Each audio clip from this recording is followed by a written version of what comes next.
Now, Christina Aguilera.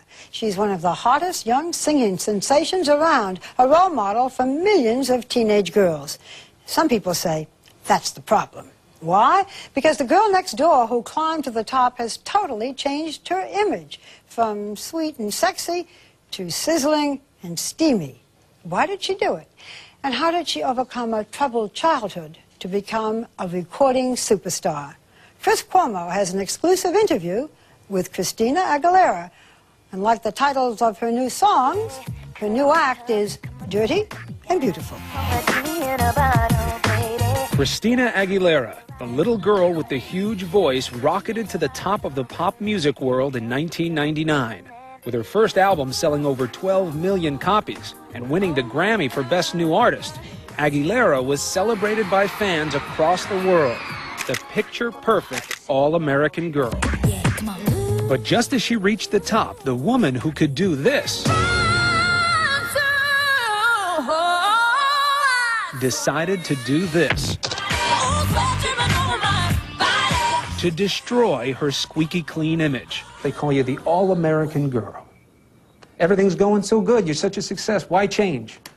I'm growing up, just like everybody does.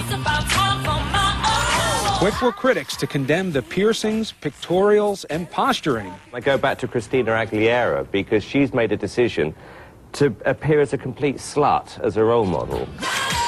But Christina says she's no sellout.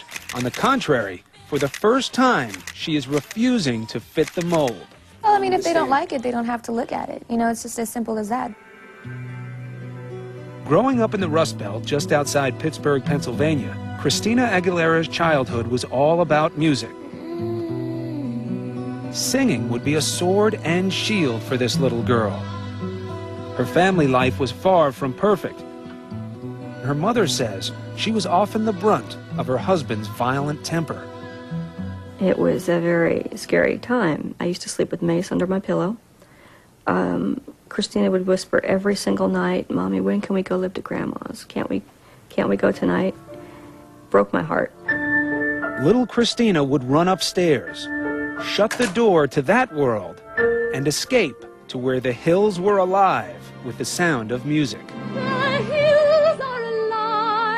I used to take that soundtrack to the movie up to my room, put in my little boom box, whatever I had, line up my stuffed animals. She'd twirl around the room and pretend to be Julie Andrews up on the hill.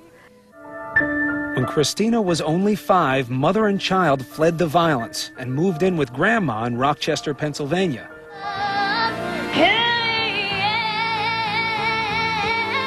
By age 8, Christina had developed her gift and was dominating local talent shows. Where did all of the physical talent come from at that age? You have the hand going, even at that age, the hand was going and the body was going. Where'd that come from? I got into it, I guess.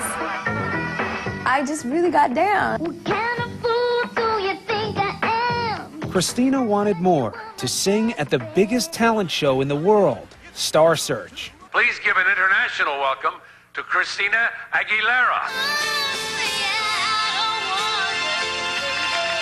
A little Shirley Temple living a fairy tale.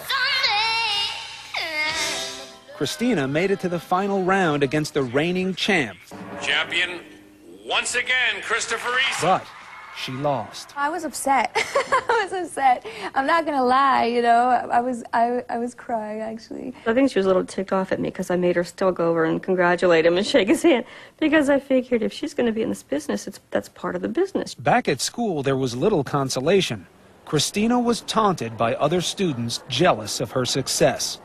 What'd you do this weekend? You know, and I was singing somewhere, but you wouldn't want to speak about it because then somebody would, you know, of course, reject you for it or put you down for it. I used to tell her there must be a reason behind it. Maybe you're being prepared for something really great. Mom was right. Magic struck. The Mickey Mouse Club was the first time where I was around other kids that enjoyed doing the same thing as me. She was now a featured cast member of the Mickey Mouse Club, teamed with future stars Britney Spears and Justin Timberlake. I remember Britney and Christina They were always inseparable. You know, wherever you wanted to find one, look for the other one.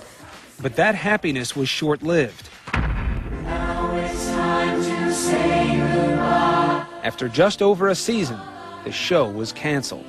There's a picture floating around. It was me and Brittany were crying like so hard on one of the other Mouseketeers' shoulders. But Christina and her surrogate sister would grow apart. Brittany would move on with her own career along with Justin, leaving Christina behind. Her career had stalled. Now what? The answer would come from record exec Ron Fair. He put Christina on the spot, told the 16-year-old to sing right there in his office.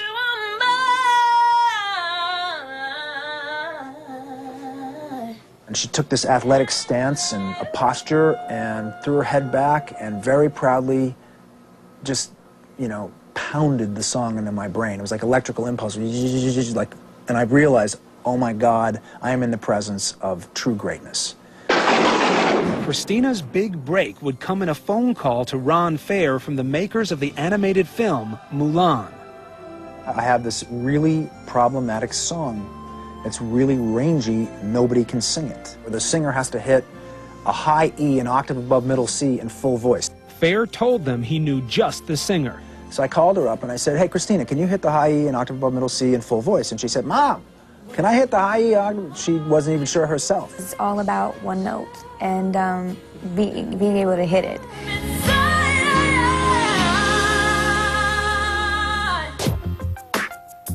Christina not only nailed the note, she landed a recording contract with RCA Records. After months in the studio, her first record was finished. She had dreams of being a big-time singer her whole life. Would her new single, Genie in a Bottle, make them all come true? If you wanna be with me, baby, there's a price to pay. As soon as it was released, the answer came loud and clear. The album was flying off the shelves, going platinum, selling over 1 million copies in just 4 weeks. If you wanna be with me, I can make your wish come true.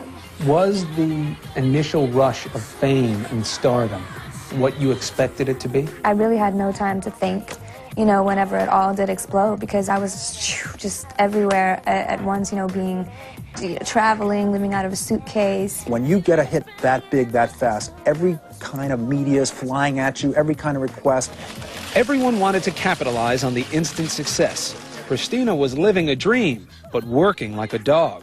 It's waking up at 6, it's getting on a plane, it's going to a radio station and doing an interview, answering the same questions over and over and over. It's photo shoots, working, writing, performing, you know, it's never ending. Any other kid would have folded, would have crawled up in a corner, gotten into fetal position and cried for mommy. I was being overworked, and I was booked for things I didn't even know about, so I had to do these performances hoarse, and I, you know, felt on the verge of cracking.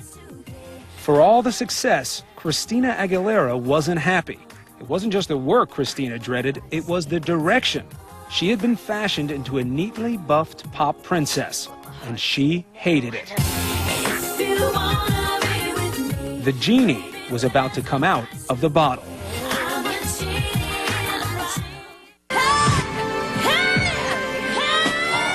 When 2020 returns.